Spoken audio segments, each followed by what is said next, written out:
ওই যে আমাদের বরিশাল থেকে 2013 সালে একটা লঞ্চ আসছিল ঢাকার উদ্দেশ্যে। ওই লঞ্চের ভিতরে আব্দুল্লাহ নামে একটা সন্তান ছিল। ওই আব্দুল্লাহ ঢাকা গার্মেন্টসে চাকরি করে। ওর বাবা ছিল না, ছেলেটা ছিল এতিম, মা ছিল অসুস্থ। আব্দুল্লাহ বরিশাল থেকে লঞ্চে উঠে ওর মাকে ফোন দিছে, মা তুমি টেনশন করবা না, ওষুধ খাইয়া তাড়াতাড়ি ঘুমাইয়া পড়বা, আমি ঢাকায় পৌঁছাইয়া তোমাকে সকালবেলা ফোন দিব। সন্তান যখন বাহিরে যায়, তুমি যতই বলো না কেন মায়ের মন মানে না। কারণ দুনিয়ার ভিতরে তোমারে যদি একজন ভালোবাসে স্বার্থ ছাড়া, সে হইল তোমার আমার মা। কথা বলেন ঠিক কিনা?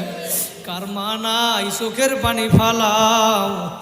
ওই মা আব্দুল্লাহর লঞ্চ যখন পদ্মা নদীর ভিতরে আসলো, পদ্মা নদীর ভিতরে ঝড় তুফান শুরু হইয়া গেল।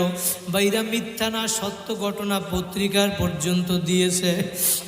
ওই লঞ্চের ভিতরে তুফান শুরু হওয়ার পর মায়ের মনটা কেমন জানি ছটফট করে। সন্তান মারে ফোন দিয়া বলে, মা আমি তুফানে পড়ছি সেইটা বলে না, বলে আমি ঢাকায় গিয়া তোমারে ফোন দিব, তুমি ওষুধ খাইয়া তাড়াতাড়ি ঘুমাইয়া পড়ো। রাত্রবেলা মা ওষুধ খাইয়া খাবার খাইয়া যখন বিছানায় শুইতে যাবে, মা রিমোটটা নিয়ে টিভি ছাড়ছে খবর দেখার জন্য।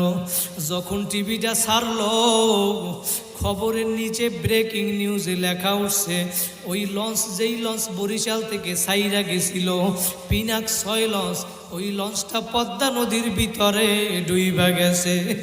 মা একটা চিৎকার দিয়া বলে, আব্দুল্লাহ, ওই লঞ্চের ভিতরে তো আমার সন্তান আব্দুল্লাহ আছে, ছেলে যদি বিপদে পড়ে আগে জানে কে?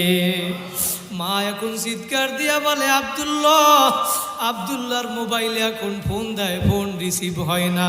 ফোন বাজে কিন্তু ফোন রিসিভ হয় না, একবার, দুইবার, তিনবার। মায়ের মন মানে না, সন্তান আব্দুল্লাহর ফোন আর রিসিভ হয় না। একদিন 2 দিন হইয়া গেল। পরের 2 দিন পরে ওই পদ্মা নদীর ভিতর থেকে লঞ্চ উঠানো হইল। লাশের পরে লাশের মিছিল শুরু হইয়া গেল। পদ্মা নদীর পাশে লাশ আর লাশ। একদিন 2 দিন আব্দুল্লাহর মা, আব্দুল্লাহর জবান থেকে মা ডাক শুনে না।